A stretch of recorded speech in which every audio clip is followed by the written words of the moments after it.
Corona काल के बाद प्रदेश फिर से अपनी कार्य प्रणाली को सुचारू बनाने के लिए आगे की तरफ कदम बढ़ा रही है। इसी संदर्भ में जनमंच के कार्यक्रम भी शुरू किए जा रहे हैं। जिला मंडी में भी इसी तरह के नए नए कदम उठाए जा रहे हैं ताकि जनहित के कार्यों को आगे बढ़ाया जा सके। इसी संदर्भ में जिला मंडी के रिवालसर में 14 फरवरी को जनमंच का कार्यक्रम रखा गया है, जिसमें खेल मंत्री राकेश पठानिया इसकी अध्यक्षता करेंगे। जनहित में यह सूचना जारी करते हुए डीसी मंडी ऋग्वेद ठाकुर ने कहा है कि जनता आकर अपनी समस्या के बारे में मंत्री को अवगत करवा सकती है। जिला मंडी का 22वां जनमंच बल विधानसभा क्षेत्र में 14 फरवरी को मनाया जाएगा। ये government senior secondary school Rewalsar में मनाया जा रहा है और उसके इर्द गिर्द की 10 पंचायतों को इस जनमंच के कैचमेंट एरिया में लिया गया है। इन सभी जगह पर आज से प्री जनमंच की एक्टिविटीज़ होंगी, जिसमें कि हर पंचायत में कैंप ऑर्गेनाइज किया जाएगा। वहाँ के लोगों से चर्चा की जाएगी और ग्रीवेंसेस वगैरह कुछ है तो वहाँ से लिए जाएंगे और सबका निपटारा जनमंच तक करने के आदेश जो है हमने सभी अधिकारी को दिए हैं। सभी जगह पर ये प्री जनमंच की गतिविधियाँ होगी और 14 फरवरी को एक्चुअल जनमंच होगा, जिसके लिए जो मुख्य अतिथि होंगे वो माननीय स्पोर्ट्स एवं वन मंत्री हैं राकेश पठानिया जी, वो रहेंगे और उसमें जितने भी लोग होंगे, जो भी शिकायत होगी उस पर विस्तृत चर्चा होगी। तो विभिन्न प्रकार की एक्टिविटीज़ जो जनमंच को लेकर हैं, जिसमें कि प्री जनमंच में शिकायतों को लेकर उसके साथ जो सर्टिफिकेट्स हैं, म्यूटेशंस हैं, बाकी हर डिपार्टमेंट की जो गतिविधियाँ वो होगी।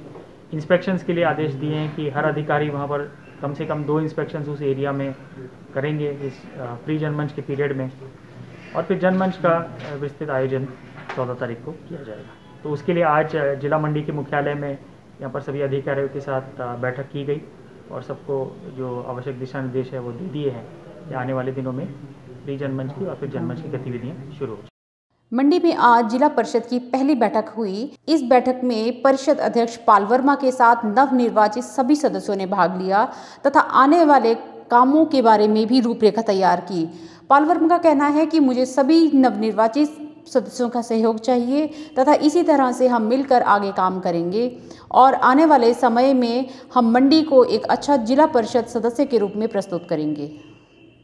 देश में एक इसकी चर्चा हो कि वहाँ पे जिला परिषद के जो सदस्यगण आपस में अच्छे से काम करके पूरे जिले की विकास की दिशा में आगे ले जाने के लिए प्रयास करते हैं। जैसे हमने अवार्ड लिया था 55 लाख जी, हम चाहते हैं कि बहुत सारे अवार्ड इस जिला को मिले, तो उसके लिए आप सब लोगों का सहयोग और आशीर्वाद अपेक्षित है। आप सब लोग अच्छे से सबको सहयोग करेंगे इस जिला को अच्छे से चलाने में और आगे की जो मीटिंग होगी उसके लिए आगे से अलग से जानकारी सबको भेज दी जाएगी। चौहान आर्ट्स, यहाँ मिलेगा आपको एक ही छत के नीचे सभी तरह का काम, जिसमें होगी flex painting, official work, laser cutting, CNC router, photo framing, sign board, grow sign board, retro board, all type of sheets, fabrication sheets and aluminium works and ACP sheets। यहाँ पर मिलेंगे आपको लकड़ी के नक्काशी किए हुए दरवाजे जो आपकी घर की शोभा बढ़ाएंगे। एक बार आइए और यहाँ पर आपको आपकी हर ज़रूरत की चीज़ मिल जाएगी। NH 21 के पास भंगरोटू चौहान आर्ट्स, एक बार आइए और मौका दीजिए। सरकाघाट को छोड़कर तकरीबन जिला मंडी के सभी शिक्षण और प्रशिक्षण संस्थान कोरोना नियमों के अनुसार खोल दिए गए हैं तथा विद्यार्थियों की संख्या भी काफ़ी अच्छी है। वहीं अध्यापकों ने कोरोना नियमों के अनुसार बच्चों की थर्मल स्क्रीनिंग, सैनिटाइज़र एवं सोशल डिस्टेंसिंग के अनुसार ही बच्चों को बिठाया है तथा प्रवेश दिया है। स्टाफ ने अपना टाइम डिवोट किया और मैक्सिमम स्टूडेंट्स के साथ इंटरेक्शन की और अब जब क्लासेस खोलने का निर्णय विभाग के द्वारा, सरकार के द्वारा ले लिया गया है, तो हमने इसके लिए समय रहते तैयारियां कर ली थी और सभी रूम्स को सैनिटाइज किया गया है और जितने भी टचिंग पॉइंट्स हैं उनको सैनिटाइज किया गया है, इंक्लूडिंग टॉयलेट्स। और उसके बाद जब स्टूडेंट्स हमारे पास आ रहे हैं तो विद्यालय में प्रवेश करते ही उनका थर्मल स्क्रीनिंग से टेम्परेचर चेक हो रहा है। तो आज तक तो वैसे कोई ऐसी दिक्कत नहीं आई और मैंने स्टाफ के साथ मीटिंग की थी और जैसे कि +2 में स्ट्रेंथ ज़्यादा है तो हम शिफ्ट सिस्टम में स्कूल को संचालित कर रहे हैं। तो +2 की जो क्लासेस हैं मॉर्निंग आवर्स में लगेंगी और +1 की क्लासेस आफ्टरनून और इवनिंग आवर्स में लगेंगी। तो इस तरह हमने ऐसी व्यवस्था की है कि हम सभी बच्चों को टाइम दे सकें, 8 से लेकर +2 तक के बच्चों को। स्ट्रेंथ ज़्यादा भी होगी तो भी हमारा पूरा ये प्रयास है कि डेली बेसिस पे हम बच्चों को स्कूल में बुलाएं, छात्रों को स्कूल में बुलाएं और डेली बेसिस पे उनकी टीचिंग हो और स्टूडेंट्स अपने टीचर्स के साथ इंटरेक्ट करें और जो भी डाउट्स उनको रिमूव करें और पीछे जो कमियां रह गई हैं उन कमियों को दूर करने के लिए हम पूरा अपना प्रयास कर रहे हैं और हमारा स्टाफ पूरी ईमानदारी से इस काम में जुटा हुआ है। वहीं मंडी ITI में भी हमने पाया कि बच्चों की स्ट्रेंथ काफ़ी अच्छी है और बच्चे ITI वापस आकर काफ़ी खुश नज़र आ रहे हैं। वहीं प्रिंसिपल से जब हमने बात की तो उन्होंने कहा कि हमने बच्चों की थर्मल स्क्रीनिंग भी की है तथा सभी कमरों को सैनिटाइज भी किया है। उन्होंने कहा कि बच्चों की स्ट्रेंथ ज़्यादा होने के कारण हम बच्चों की क्लासेस 2 शिफ्ट में ले रहे हैं। आधे बच्चे मॉर्निंग सेशन में और आधे बच्चे इवनिंग सेशन में आएंगे। और आज से सारे ट्रेनिंग जो है वो आना शुरू कर रहे हैं। आज लगभग हमारे पास जो है वो 301 ट्रेनी जो है 448 में से आए हैं अभी तक। और अभी जो हमने शिफ्ट्स बनाई हैं, अभी 2:30 बजे की शिफ्ट्स में भी बाकी के बच्चे आएंगे। तो हमने SOP के अनुसार जो है वो अपना टाइम टेबल सेट किया है। सुबह हम 7:30 बजे से हम क्लासेस बुला रहे हैं।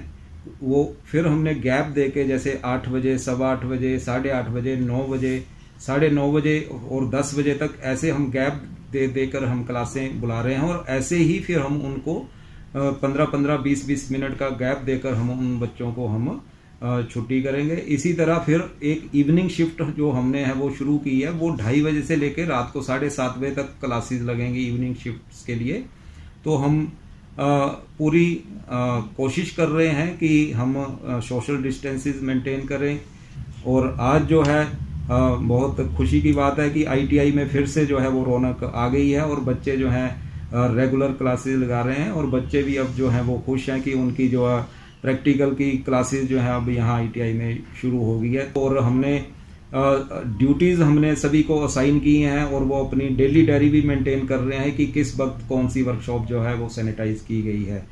तो मैं आशा करूंगा कि ऐसे जो ये अब जो हमारी ट्रेनिंग है ITI की ये रेगुलर रहेगी और बच्चों को इसका फायदा होगा।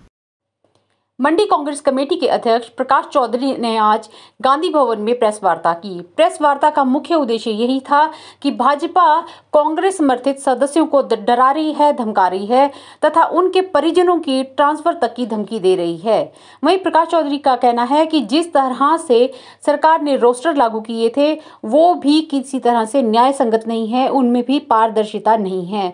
उन्होंने ये भी कहा कि हमारे सदस्य जो चुनकर आए हैं, जो जीत कर आए हैं, उन्हें डराया और धमकाया जा रहा है। यहां तक कहा जा रहा है कि अभी तक हमारी 1.5 साल की सरकार है। उनका कहना है कि पंचायती राज चुनावों में इस तरह की धांधलेबाजी तथा इस तरह का धमकाना किसी भी सरकार को शोभा नहीं देता है। पंचायत राज संस्थाओं का चुनाव हुए, सरकार की तरफ से नगर पंचायतों नगर परिषदों की तिथि आगे 10 तारीख और पंचायती राज संस्थाओं के उनकी तारीख आ गई 17, 19 और 21। हमने स्वागत किया सरकार की तरफ से और सरकार के अधिकारियों की तरफ से रोस्टर तैयार होने लगा। ये रोस्टर में भी बड़ी धांधली हुई इनके माध्यम से। सरकार और अधिकारियों ने जो चाहा अपनी मर्जी से वो जो कुछ करना था वो किया और इनके लोगों ने वार्निंग दी। अभिलाषी नर्मदा अभिलाषी जो हमारी सदस्या बनी, काउंसलर बनी, उसको वो चेयरमैन की कैंडिडेट थी और उसको इन्होंने वार्निंग दी। इन्होंने कहा कि आपके जो कॉलेज हैं उनको हम बंद करवा के छोड़ेंगे अगर आप हमारे साथ हमारे पास नहीं आए, हम आपको चेयरमैन बनाते हैं। कैसे चेयरमैन? जब वो हमारी कैंडिडेट थी, उसने कांग्रेस के इस पे चुनाव लड़ा, वो कैसे जा सकती है भारतीय जनता पार्टी में? अभी हमने कलम नहीं चलाई है, हम कलम चलाएंगे तो आपको बता देंगे कि भारतीय जनता पार्टी ये सरकार क्या कर सकती है। ऐसे ऐसे चैलेंज किए उन्होंने। और उन्होंने कहा कि आपके सारे कॉलेज हम बंद करवा देंगे और यहाँ मुर्गे पालेंगे, मुर्गे। ऐसी वार्निंग देते हैं, ऐसी सरकार है।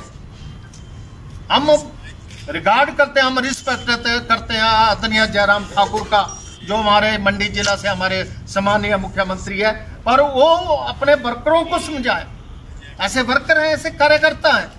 हमारी भी सरकारें यहाँ पे रही, कभी हमारे वर्करों ने कभी किसी को धमकी नहीं दी है, किसी को वार्न नहीं किया है। ये कैसा चुनाव।